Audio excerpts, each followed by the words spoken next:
Assalamualaikum warahmatullahi wabarakatuh. Alhamdulillah rabbil alamin wassalatu wassalamu ala asyrafil anbiya'i wal mursalin sayyidina Muhammadin wa ala alihi wa sahbihi ajmain. Menyambung perbincangan kita di dalam membahaskan atau membincangkan hukum-hukum tajwid yang terdapat pada juz yang ke-14 surah yang ke-16 surah An-Nahl, dan ayat yang akan kita bincangkan ialah ayat yang ke-30 dan 31. Untuk itu sila tumpukan dengan perhatian sahabat-sahabat semua pada papan putih di belakang saya sana terdapat ayat yang saya sebutkan, dan kita akan dapat melihat hukum-hukum yang terdapat pada setiap suku kata, setiap kalimah antara kalimah dengan kalimah, dan kemudian kita akan membaca dengan kita memahami apa maksud ayat yang kita baca, insya-Allah. Untuk itu kita mulai dengan ta'awuz ataupun isti'azah. A'udzu billahi minasyaitonir rajim. Bismillahirrahmanirrahim. Baik, kita mulakan kalimah yang pertama dengan wakil, iaitu kalau kita nak menyambung kita akan sebut wakila, iaitu ki kita baca dengan dua harakat dengan hukum apa nama hukumnya mad asli, iaitu sebelum ya terdapat huruf baris ya. Dan bila kita nak menyambung lam alif lam bertemu dengan lam ya li bertasydid dengan lam lil, lam alif la zali ya zi nun alif na, iaitu lil lazin, kita akan baca pada zi itu dengan mad asli dua harakat.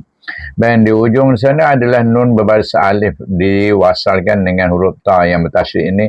Jadi kita baca lil lazina taqau, iaitu kau dibaca dengan lim serum huruf mad waw ini terdapat huruf berbaris alif.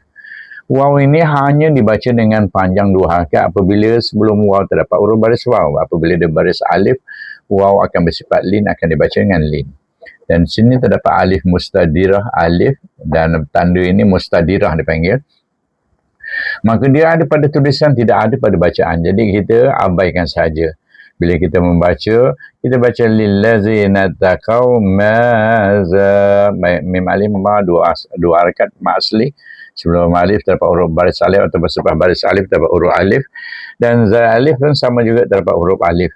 Kalau kita berhenti kita baca dengan maza, sama panjang dua harakat. Tetapi bila kita mewasalkannya, kita tidak boleh membaca dua harakat, kita hendaklah membezakannya antara mad asli dengan mad jaiz munfasil. Apa maksud mad jaiz? Iaitu mad yang harus dibaca panjang kerana dia bertemu dengan hamzah. Berarti kita membaca ada berasing, bertemu dengan hamzah secara berasingan. Tapi kita membaca dengan wasal. Mewasalkan maza dengan anzal. Maknanya kita baca dengan mad jaiz munfasil, iaitu berpisahnya huruf mad dengan hamzah tetapi dibaca wasal, maka dibaca dengan 4 atau 5 harakat. Kalau kita berhenti pada maza, kita akan baca dengan 2 harakat. Sebab itu datangnya jaiz itu. Hamzah alif am bertemu dengan nun sakinah bertemu dengan zai, dibaca dengan ifa hakiki wusta, iaitu pertengahan. Maknanya ifa pertengahan tapi tetap dengan dengung. Macam mana bacaannya? Zal. Dan bila kita sambung dengan rabbukum, hidupkan lam berbaris alif itu ra alif ba rab bawa buka huwa mimkum, iaitu anzala rabbukum dengan tebal bacaan ra itu, bawa ka huwa mim. Perhatikan mim di sini. Bila kita berhenti, ini jim adalah wakaf jaiz, boleh berhenti, boleh sambung. Jadi kalau kita berhenti tak ada apa hukum, terus saja baca dengan hukum izzah syafawi. Walaupun sambung pun dia tetap juga dengan izzah syafawi. Sebab itu satu hukum saja dibubuh, iaitu tak kira wasal atau wakaf, dia tetap sama hukumnya. Dan kalau alif qa ada alif lam waw, lu ada waw sepasnya. Sebab baris alif dapat huruf alif, sebab baris waw dapat huruf waw, maka kedua-dua ni dibaca dengan mad asli 2 harakat. Saya tunjukkan anak panah pada qa dan pada lu. Dan sekali lagi kita jumpa alif mustadirah, tak perlu kita risau, terus saja sambung dengan khai, qa alif qa dan bertemu dengan ya. Sebelum ya dapat huruf baris alif dibaca dengan lin, sama macam ni. Sebelum waw dapat baris alif. Kerana ya tak boleh dibaca dengan mad. Kalau dia baca dengan mad, itu mesti kha berbaris ya baru boleh. Baik, ini maknanya dia berbaris alif, kita baca dengan lin. Baik, sini qaf lam ya, aulanya berhenti. Jadi kalau kita wakaf, kalau kita berhenti macam mana nak baca, dia baris dua, kemudian ada huruf mat depannya. Mat ni pula sukun pula tu. Tak ada tanda sukun, ataupun alif sukun ataupun alif sakinah aja. Tak ada baris. Baik, kalau kita berhenti, kita kena membaca menggantikan huruf baris dua ni kepada baris satu. Baru ra berbaris alif dengan ni baris tanwin.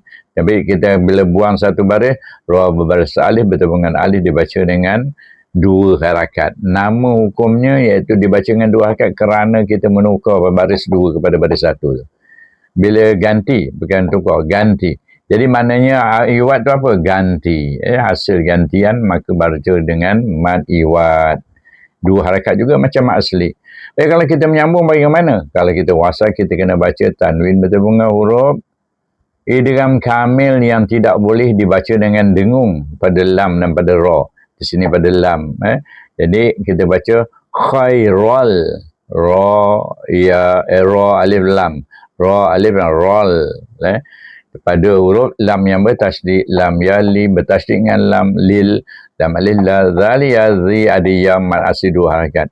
Baik, sini kita baca idgham tanpa dengung, idgham bila gunnah pada tanwin dengan huruf lam yang dan dalam kalimah lil lazina tu.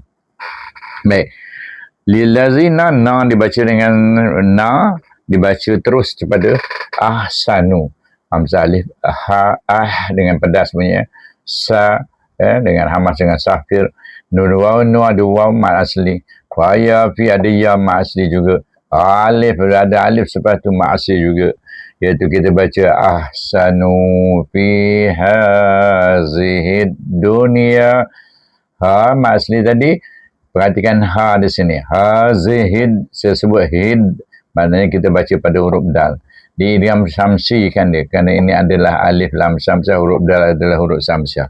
Perhatikan huruf syamsiah tu ada tasydid, lam tak ada tanda sukun. Maknanya kita baca ha baris yang tu terus pada huruf yang bertasydid dengan hukum idgham syamsi. Dal wa nun adalah nun sakinah.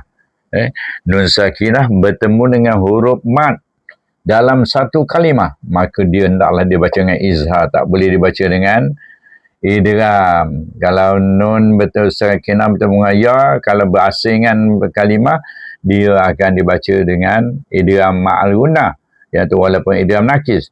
Tetapi kali ini tidak boleh dibaca dengan idgham, dia kena baca dengan izhar, dipanggil izhar mutlak pada dal wa nun. Dun ya, ya alif ada alif ma asli.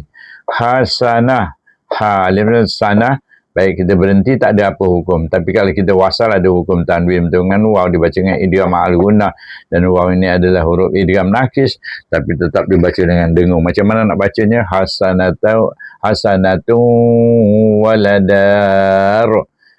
Waw alif wa lam alif la dal alif ada alif ma'asi dua harakat. Ra waw ini daru. Ru tak boleh baca ru, kena baca dengan huruf lam yang ada tanda sukun. Ra wa lam. Waladarul. Baik, hamzah alif a bertemu dengan alif mendahului huruf alif, tapi alif ini asli, bukan daripada tukaran, maka dia panggil mad sabih bi badal. Hamzah mendahului huruf alif. Kha ya khira alif ra. Ta marbutah dia tukar kepada ha kalau berhenti. Kalau sambung al akhirati khair. Kalau kita berhenti pada pada ta marbutah ni, kita baca al akhirah. Maknanya kita sukunkan ni. Kita tak baca ta, kita baca ha. Baik, kha alif ya sama juga ya sebelum terdapat huruf baris alif, kita baca dengan lin. Kalau kita berhenti kerana harus berhenti, kita baca dengan mad lin. Macam mad ada sukun, ada huruf mad ni. Sebelum huruf, satu huruf mad ini bersifat lin.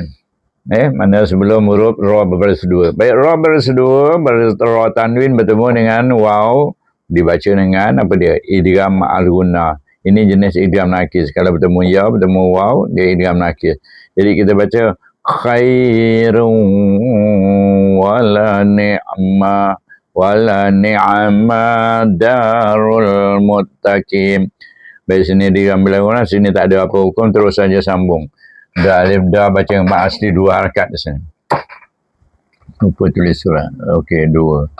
Dua harakat pada ma asli itu dah ra waw lam rul, kemudian mim waw ta mut ta alif ta qaf ya ki, ada ya dan bertemu dengan nun dibaca dengan mat alif sukun. Selesai. Kita baca ayat yang ke, tengok lihat hukum tajwid pada ayat yang ke 31. Jim alif nun jan. Baik, bila kita bertemu dengan huruf tasydid mesti kita gabungkan. Walaupun tak ada hamzah wasal situ. Jim terus sambung dengan nun. Jim alif nun jan dan direngungkan dengan hukum wajibul gunnah. Jannatu. Nah pun dia baca dengan ma'asi tawad terus sambung. Jannatu adanin. Ain alif dal dibaca dengan qalah sughra, tanwin bertemu ya dibaca dengan idgham ma'luna dengan idgham nakis, iaitu dengung dua harakat. Jadi sebuah nakis tu nak tahu supaya kita tetap tahu, ingat ya dan waw itu adalah huruf idgham, tapi dia adalah idgham yang tidak sempurna. Baik, kemudian ya khulu. Ya alif dal itu adalah huruf qalqalah, bila disukun, bila sambung dengan khulu daha tadi dia akan jadi qalqalah sughra kerana dia berada di tengah-tengah kalimah. Sini sama juga tengah kalimah qalqalah sughra. Khawa khulam waw lu ada waw sepatutnya ma'asli dua harakat. Nun alif na ha alif ada alif seperti itu ma'asli dua harakat. Kemudian kita pergi pada ta alif jim tajri. Ni huruf qalqalah juga baca dengan qalqalah sughra kerana dia berada di setengah kalimah, maknanya dibaca antara kalimah dengan kalimah, menyambung wasal huruf yang berakhir dengan huruf yang berada dengan huruf qalqalah itu menyambung wasal. Tajri, maknanya dibaca dengan qalqalah sughra pada ta, dan ri itu dibaca dengan ma asli. Min pula dibaca dengan apa dia, fa hakiki kubra kan dia bertemu dengan ta kubra, maksudnya bacaan yang lebih cenderung kepada izhar dan dengan dengung. Mitah tihal. Baik, alif tak boleh baca ma asli, melainkan kita berhenti, kita boleh baca dengan ma asli dua harakat. Tapi kalau kita menyambung, sana ada alif lam kamariyah, maka kita izah kamariyah. Tahtihal anhar. Kalau berhenti sukunkan ra. Dibaca dengan ma asli kalau menyambung. Ma asli dua harakat. Kalau kita berhenti, kita baca dengan ma asli sukun. Kerana huruf ra disukunkan, ada dapat huruf mat. Dan kalau kita menyambung, tak apa baca ma asli, iaitu kita baca min tahtihal anharu lahum. Lahum, hum juga dibaca dengan izzah syafami. Fiha ma yasha'un. Baik, fiha ma asli dua harakat, ma asli dua harakat pada ma. Yasha' dibaca dengan ma wajib mutasil, iaitu 4 atau 5 harakat bacaannya. 4 atau 5 harakat, tak boleh kurang.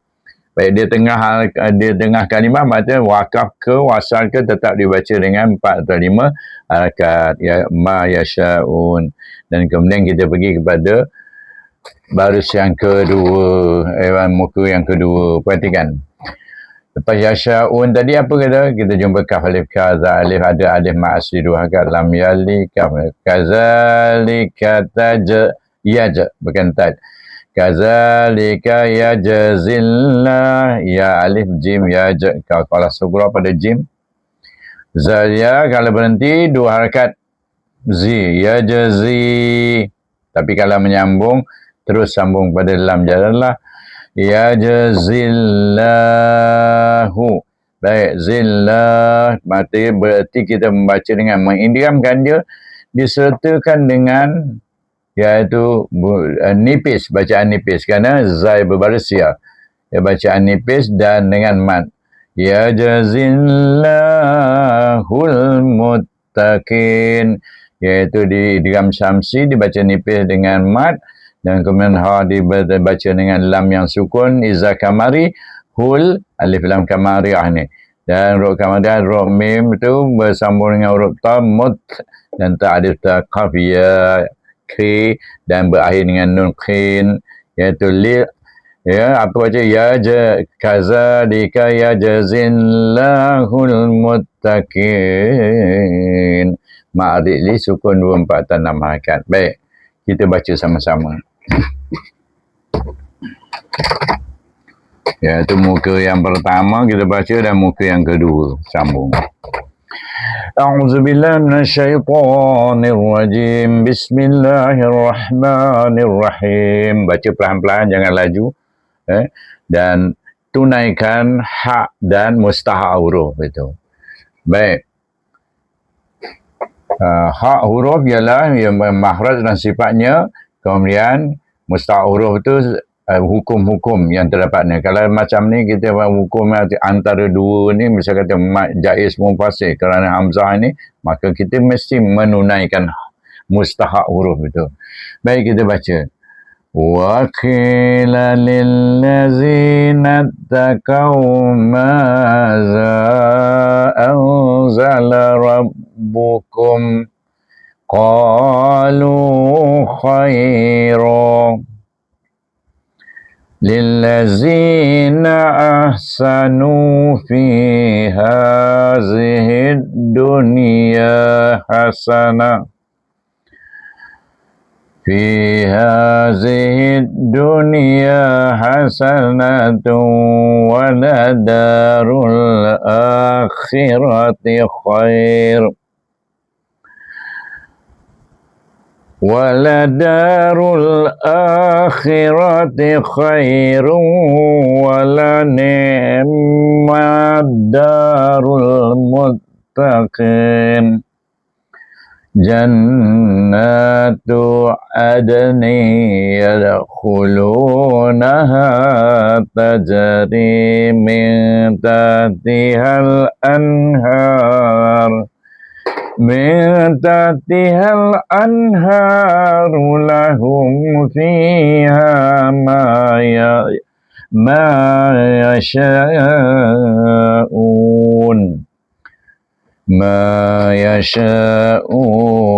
kazalika yajzillahul muttaqin. Sadaqallahul azim. Baik, kita lihat apa maksud ayat yang kita baca sebentar tadi. Saya letak dulu. A'udzubillahi minasyaitonirrajim. Bismillahirrahmanirrahim.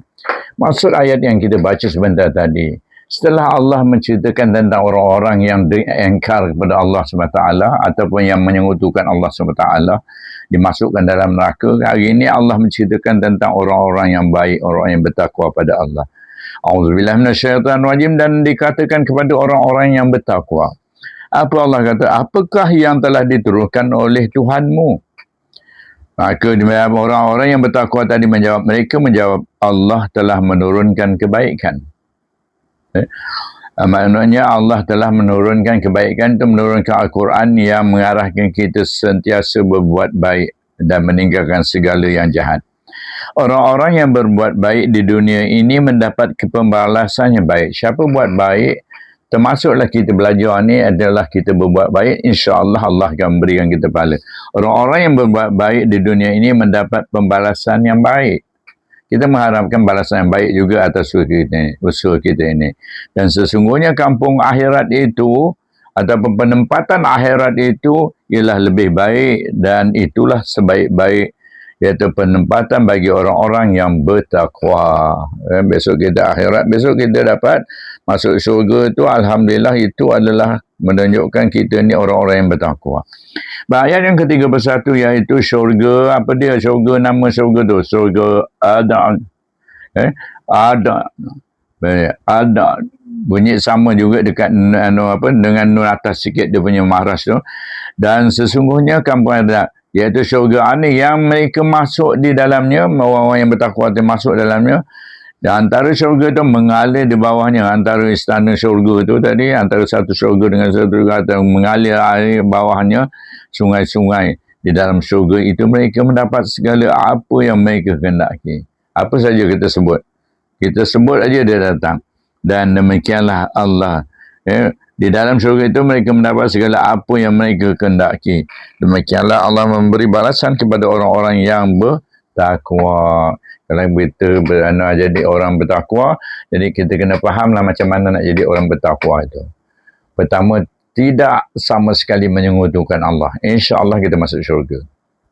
Walau jahat macam mana, kalau kita tak pernah menyekutukan Allah, kerana kita tak dapat melawan nafsu kita, Tetap kita masuk syurga, tapi kita tak nak macam tu. Kita nak masuk syurga tanpa dihisap. Atau kalau dihisap, lebih pahala kita daripada kejahatan yang pernah kita lakukan. Jadi sebab itu kita kena bertaubat. Bila kita bertaubat, barulah pahala kita tadi, dosa-dosa kita dihapuskan oleh Allah SWT, kerana kita tak nak melakukannya lagi. Dengan itu saya sudah ingin wabillahi taufiq wal hidayah. Wassalamualaikum warahmatullahi wabarakatuh. Sampai jumpa lagi dalam siri yang berikutnya, insya-Allah.